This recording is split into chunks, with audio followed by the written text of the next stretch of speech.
Bonjour à tous, je m'appelle Dean Davis et voici Multiplier, le podcast qui apporte une parole d'encouragement aux planteurs d'églises dans les villages. L'apôtre Paul sert d'exemple à tous ceux d'entre nous qui travaillent à l'implantation d'églises. Paul a répandu l'évangile dans de très nombreux endroits, multipliant les églises sur un vaste territoire. Mais il ne s'est pas contenté de répandre la bonne nouvelle partout. Paul a décrit son ministère de la manière suivante. C'est Christ que nous annonçons en avertissant et en instruisant chacun avec toute la sagesse voulue, afin de rendre tous les hommes pleinement mûrs en Christ. Paul voulait que chaque personne qui entendait son message devienne pleinement mature en Christ. Je vois que ce même désir vous anime. Louez le Seigneur. En tant que planteur d'église, vous voulez que chaque personne de votre village connaisse Christ, naisse de nouveau et rejoigne l'église.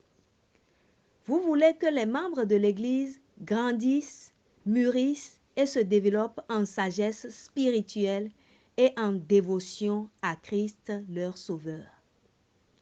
C'est pourquoi vous travaillez dur, vous priez, vous rendez visite aux croyants et aux non-croyants, vous enseignez, vous organisez le culte, vous servez les gens et l'Église de 100 façons différentes. Tout cela mérite d'être salué. Vous devez être remercié et apprécié pour votre service plein d'amour. Je le dis sincèrement, les planteurs d'église sont mes héros.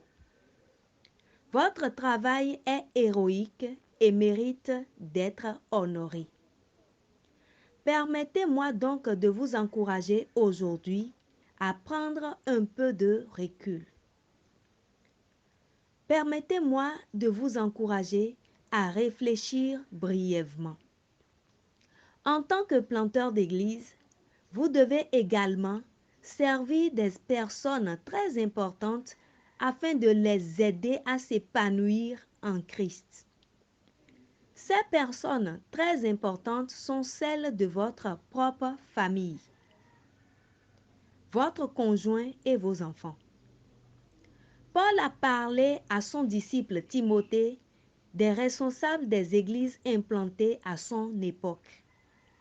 Il nous enseigne dans 1 Timothée chapitre 3, versets 1 à 5, qu'un responsable d'église doit être fidèle à sa conjointe.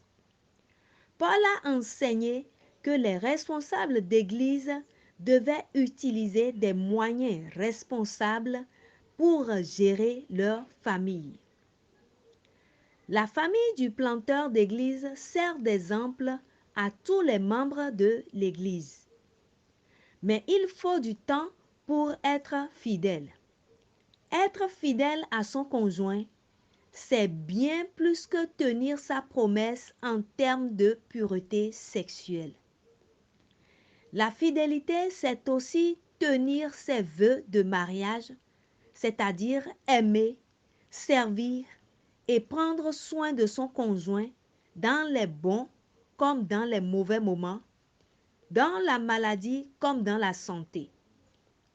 Les planteurs d'église doivent être fidèles à leur famille. Cela signifie que chaque planteur d'église doit prendre le temps d'être avec son mari ou sa femme.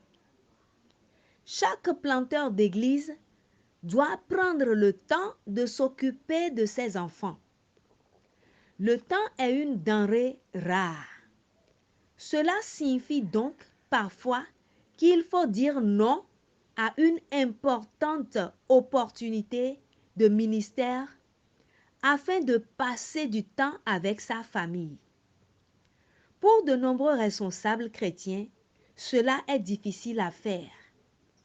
Leur identité et leur estime de soi sont liées à leur rôle de planteur d'église.